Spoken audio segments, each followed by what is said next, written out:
बेताल पच्चीसी की दूसरी कहानी में आपका स्वागत है।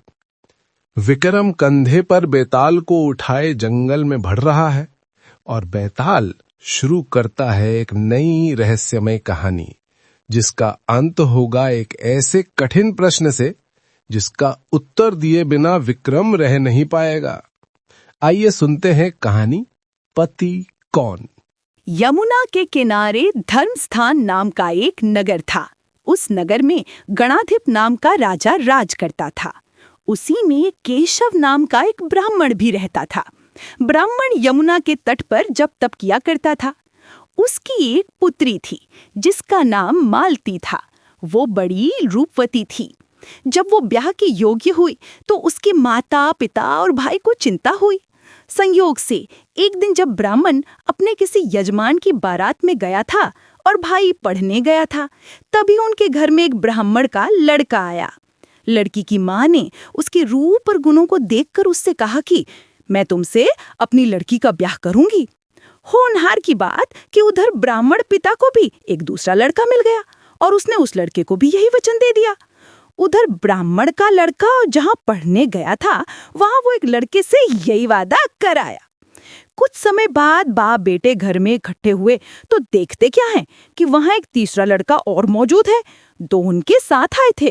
अब क्या हो, ब्राह्मण, उसका लड़का और ब्राह्मणी बड़े सोच में पड़े। दैव योग से हुआ क्या कि लड़की को सांप ने काट लिया पर वो मर गई। उसके बाप भाई और तीनों लड़कों ने बड़ी भाग दौड़ की, जहर झाड़ने वालों को बुलाया पर कोई नतीजा ना निकला।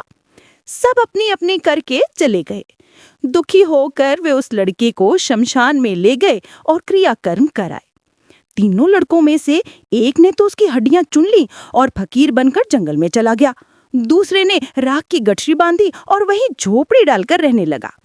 तीसरा योगी होकर देश देश घूमने लगा। एक दिन की बात है, वो तीसरा लड़का घूमते घामते किसी नगर में पहुंचा और एक ब्राह्मणी के घर भोजन करने बैठा।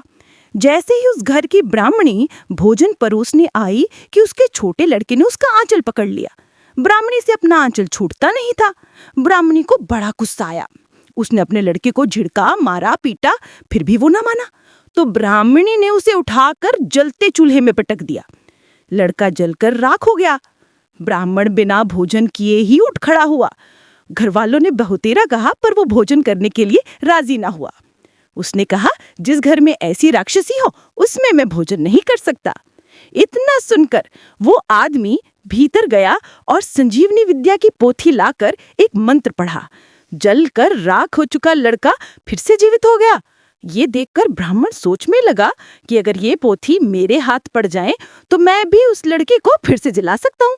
इसके बाद उसने भोजन किया और वहीं ठहर गया। जब रात को सब खा पी कर सो गए तो वो ब्राह्मण चुपचाप वो पोथी लेकर चल दिया। जिस स्थान पर उस लड़की को जलाया गया था वहां जाकर उसने देखा कि दूसरे लड़के वहां बैठे बातें कर रहे हैं। इस ब्राह्मण के ये कहने पर कि उसे संजीवनी विद्या की पोथी मिल गई है और वो मंत्र पढ़कर लड़की को जिला सकता है, तो उन दोनों ने हड्डियां और राख निकाली। ब्राह्मण ने जैसे ही मंत्र पढ़ा वो लड़की जी उठी। अब तीनों उसके पीछे आपस में झगड़ने लगे। इतना कहकर बेताल बोला, राजा बताओ कि वो लड़की किसकी स्त्री होनी चाहिए। राजा ने जवाब दिया कि जो वह कुटिया बना कर रहा उसकी। बेताल ने पूछा, क्यों?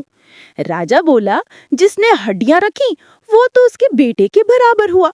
जिसने विद्या सीख कर जीवन दान दिया वो बाप के बराबर हुआ। जो राख लेकर रमा रहा वही उसका हकदार है। राजा का ये जवाब सुनकर बेताल फिर पेड़ पर जा लटका। राजा को फिर से पेड़ के पास लौटना पड़ा। कौन सी नई चुनौती, कौन सा नया सवाल विक्रम के सामने आएगा, ये आप जान पाएंगे हमारी अगली कहानी में। तो बने रहिए हमारे साथ और देखिए बेताल पच्चीसी की अगली रोचक दास्तान सिर्फ अगले वीडियो में। दोस्तों, आपको ये सीरीज कैसी लग रही है इसको कमेंट्स में जरूर बताएं। आपके लाइक और कमेंट्स हमें मोटिवेट करते हैं नए नए इंटरेस्टिंग वीडियो बनाने के लिए। और हाँ, चैनल को सब्सक्राइब करना ना भूलें ताकि आपका कोई भी वीडियो मिस ना हो। बेल आइकन पर भी क्लिक करें ताकि आपको सबसे पहले नोटिफिकेशन मिले नए वीडियो का। मिलते हैं अगले वीडियो में। तब तक के लिए प्यार भरा नमस्कार। खुश रहिए, स्वस्थ रहिए।